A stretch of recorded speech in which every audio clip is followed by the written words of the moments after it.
Good afternoon, everybody.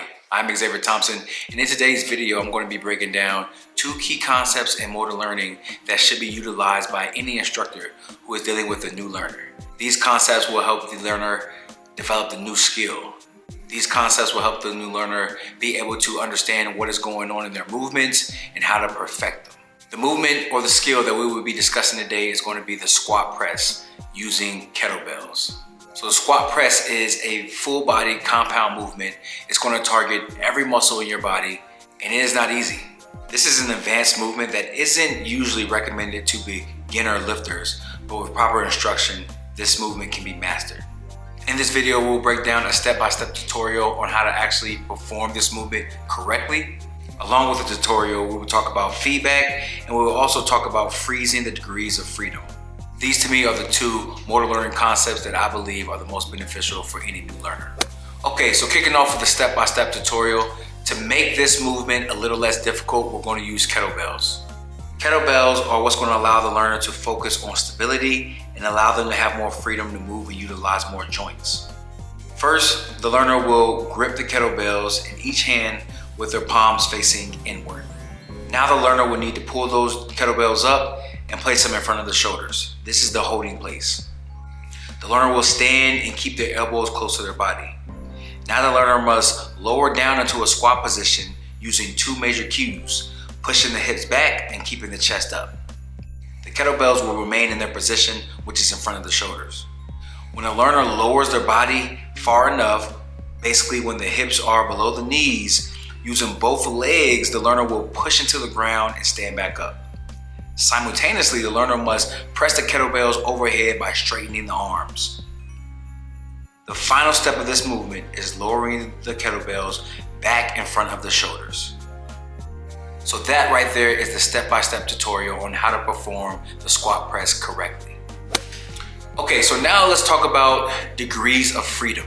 So for you to follow along, I'll go ahead and place it on the screen. But back in 1967, Bernstein had a lot of questions regarding the degrees of freedom.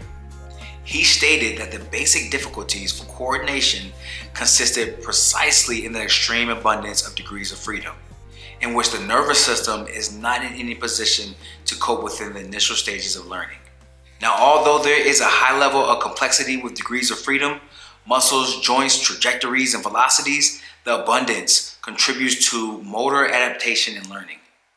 So when we're performing this squat press, when we're trying to teach our new learners on how to actually perform the squat press correctly, it's going to be beneficial for the instructor to go ahead and freeze the degrees of freedoms in some of these muscles and joints, just so the learner can develop the proper technique, the proper skill, and they can be better fluent at performing this exercise. So as you will see on the screen, the squat press contains two different movements, squatting and also pressing the kettlebells overhead. To master the technique of the movement, it would be most beneficial for the learner to understand each movement separately and then piece them both together at the end. The movement of the arm muscles by extending the arms overhead will be the first joints frozen. The learner will learn and master the squat exercise by keeping the kettlebells locked into place and in front of the shoulders.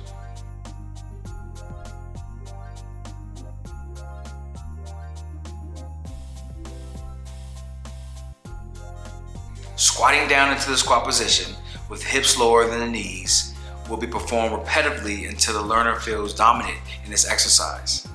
Once the instructor feels the learner has fully understood the squat movement and can perform it frequently and effortlessly, it's time to unfreeze the arms and shift the frozen degrees of freedom to the knees. So now when we're talking about shifting, so at first we had the kettlebells locked into place and had our arms frozen. The arm joints weren't moving, the arm muscles weren't moving, it was only the lower body. Now we're going to shift. We're going to freeze the lower body and we're going to focus on the overhead press with the kettlebells. Freezing our knees, freezing our legs, our quads, our hamstring, freezing the full lower body is what's going to allow us to focus nothing but the overhead press. Now the learner will perform this overhead press repetitively until they and the instructor feel the movement is effortlessly performed and the techniques are understood. Once mastering both exercises separately, the learner can piece them together and try performing them simultaneously. The cues to keep in mind will be squat down until the hips are below the knees while keeping the chest up and the kettlebells in front of the shoulders. Then standing back up by pressing the feet into the ground and straightening the knees while pressing the dumbbells overhead by fully extending the arms. Now we're going to go ahead and shift over and start talking about feedback. So feedback is very, very important for the learner to receive, and also important for the instructor to be able to deliver the proper feedback for that particular learner. There's multiple types of feedback that can be administered in order to improve the learner's performance. So from the research, and I'll go ahead and put it on the screen, but Gyulai back in 2017 stated that the external feedback can be delivered and may affect motor learning negatively due to it directing the individual's attention to the outcomes of the movement instead of the movement itself. So there we're talking about the external feedback, and then you also have your internal feedback, which is mainly focused on what the body is literally doing, such as the hand locations, the foot placements, and which muscles to use when performing these activities. Now, if the feedback aims to encourage more practice, the instructor must highlight the characteristics of the correct movement patterns.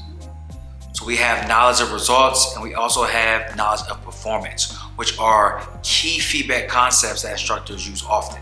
So as you see on the screen, the knowledge of results is what happened, basically referring to the outcome of the movement, and the knowledge of performance is based on what the movement looked like when the learner performed it. So there was a study found where they went ahead and analyzed the knowledge of performance among boys with ADHD.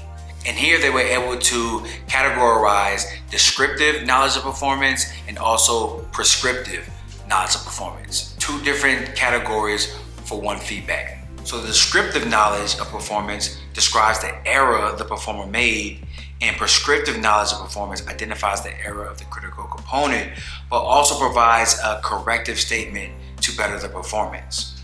So if you have a new learner, it's going to be more beneficial to utilize the prescriptive knowledge of performance simply because you need to correct your learner. When they mess up a movement, when they messed up any particular component of that movement, it's important to help them understand what they're messing up and to help them to get better. Now, another good use of knowledge of performance would be to record the movements. So in the gym, you might see a lot of individuals recording their workouts. It's not only for TikTok, it's not only for Instagram. Sometimes it's simply just so they can see how they're actually moving, see their patterns, see what muscles are working, and try to better their own performance. So video recording is going to be a great way to better your performance, and I encourage all instructors to try to utilize this knowledge of performance. So I hope from listening to this presentation that you were able to grab and understand what the key concepts are going to be for the instructors and for the learners inside of the motor learning stages. It's going to be important for the instructors to utilize the correct feedback, and it's going to be important for them to help their learners freeze the degrees of freedom simply so they can attack one step and transition over to the next step, piece it all together, and they can focus on bettering that technique. Now that is all I have for you guys in this presentation. I hope you guys learned something, and I'll talk to you soon.